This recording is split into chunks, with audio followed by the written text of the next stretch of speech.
Hello, I'm Gerry White, and this is SEO in 2024.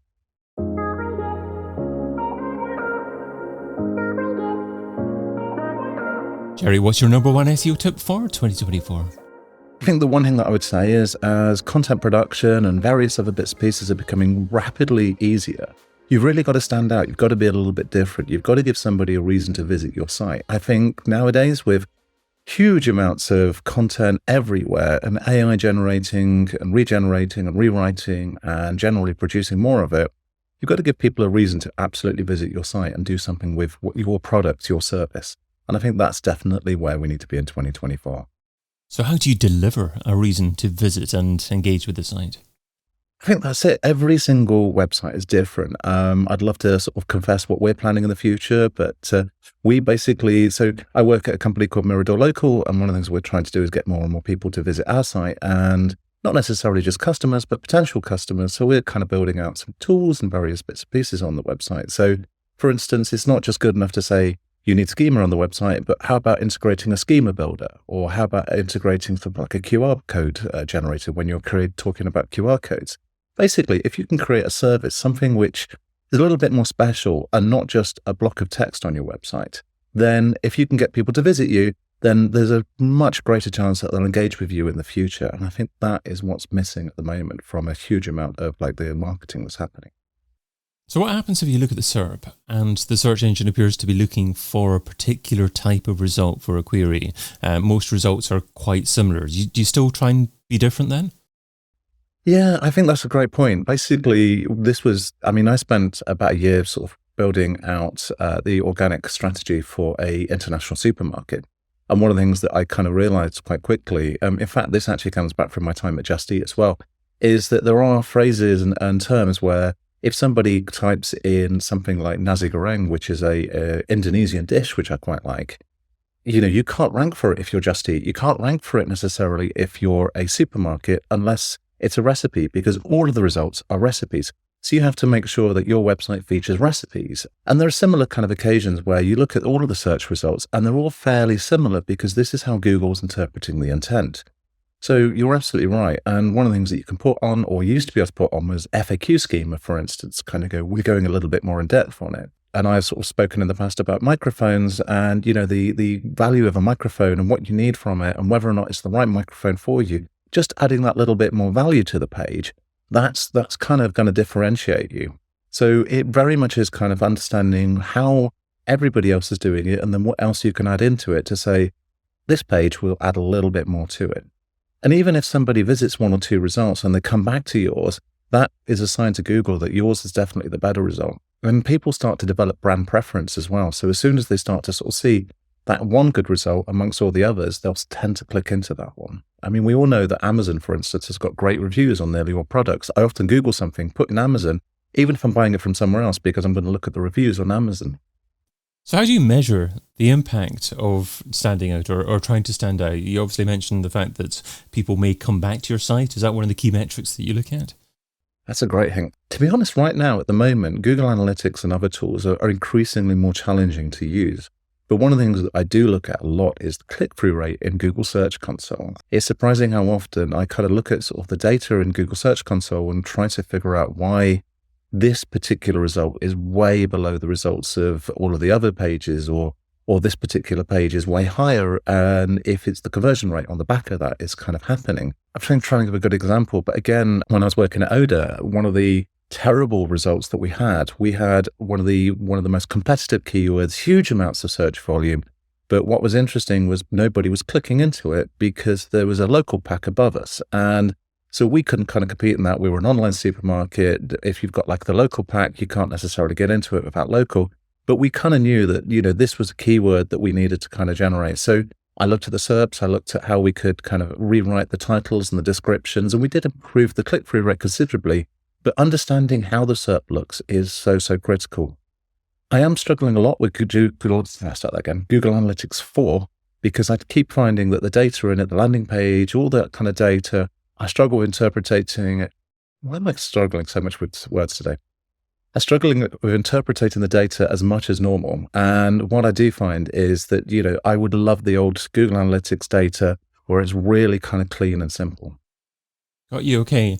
And your mention of click-through rate had me thinking about titles and descriptions as well, certainly. And I think that a lot of marketers nowadays might jump straight to the content and change the content first of all, whereas something as simple as tweaking the title or description can significantly impact click-through rate. Is there any trends in terms of what's incorporated in a page title or meta description that you're seeing at the moment that is more likely to encourage a greater click-through rate?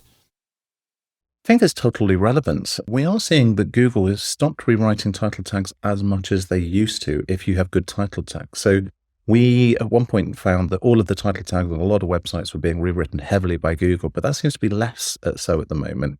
So I have played around with a lot of title tags for everything from when I go back to when I was working on the supermarket to basically we would make sure that the brand was included in it to encourage people to kind of know the product and various other bits and pieces. I think that if you look at the SERPs and you look at all of the SERPs, you can kind of quickly tell which one's kind of going to perform better based on how you would probably look at it and click through on it. So SERP analysis is absolutely critical. It's something that I always do all the way through. So if I'm looking at a particular product, I'll Google this product 20 different ways, almost trying to add in all of those different things, like add in keywords like reviews and all of the kind of other keywords around it.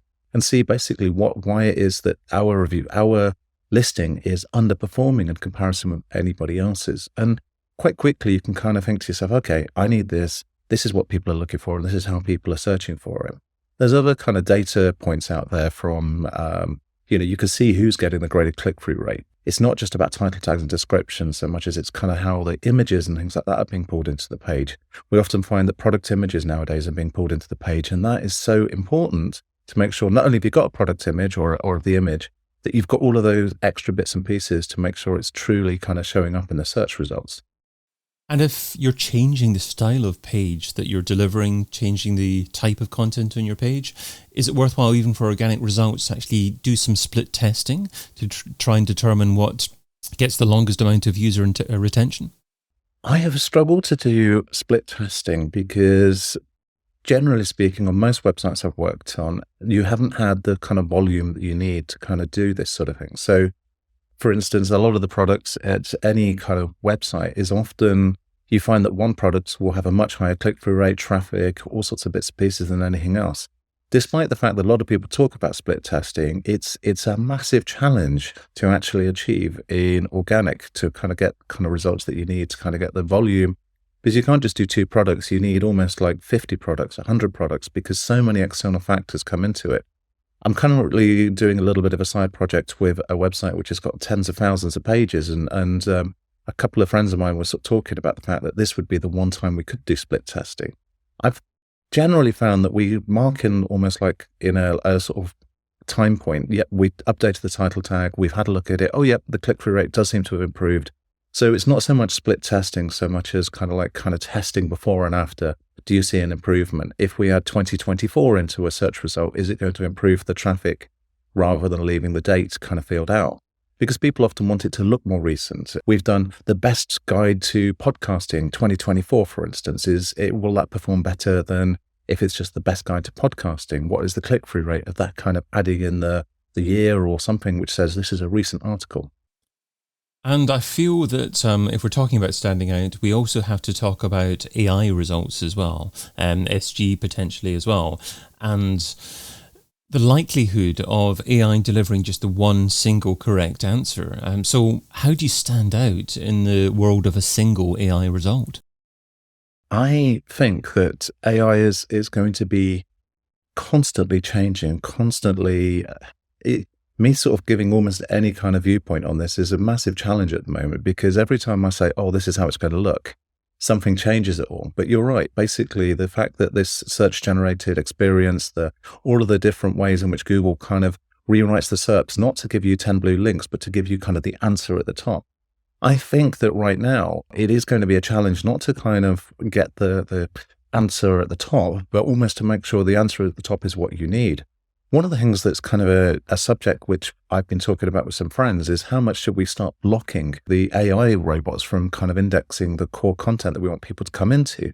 So at the moment, you can actually change your robot's TXT file to say, block AI from crawling these pages, like the guide pages and other bits and pieces like that, but they'll still kind of present in the normal results because we don't want Google to kind of push this content out or pull it out, but we want it in a different place. So my viewpoint on AI is constantly changing. And I think it's almost that also the prisoner's dilemma. If I do it and someone else doesn't, will we lose to the person who doesn't do it? And so it's that kind of question of, if we all do it, it's great. If nobody does it, then it's fine. But, if I do it and someone else doesn't, then I'm losing to them. So it's a kind of fun challenge, almost strategy at the moment to how we're going to approach it.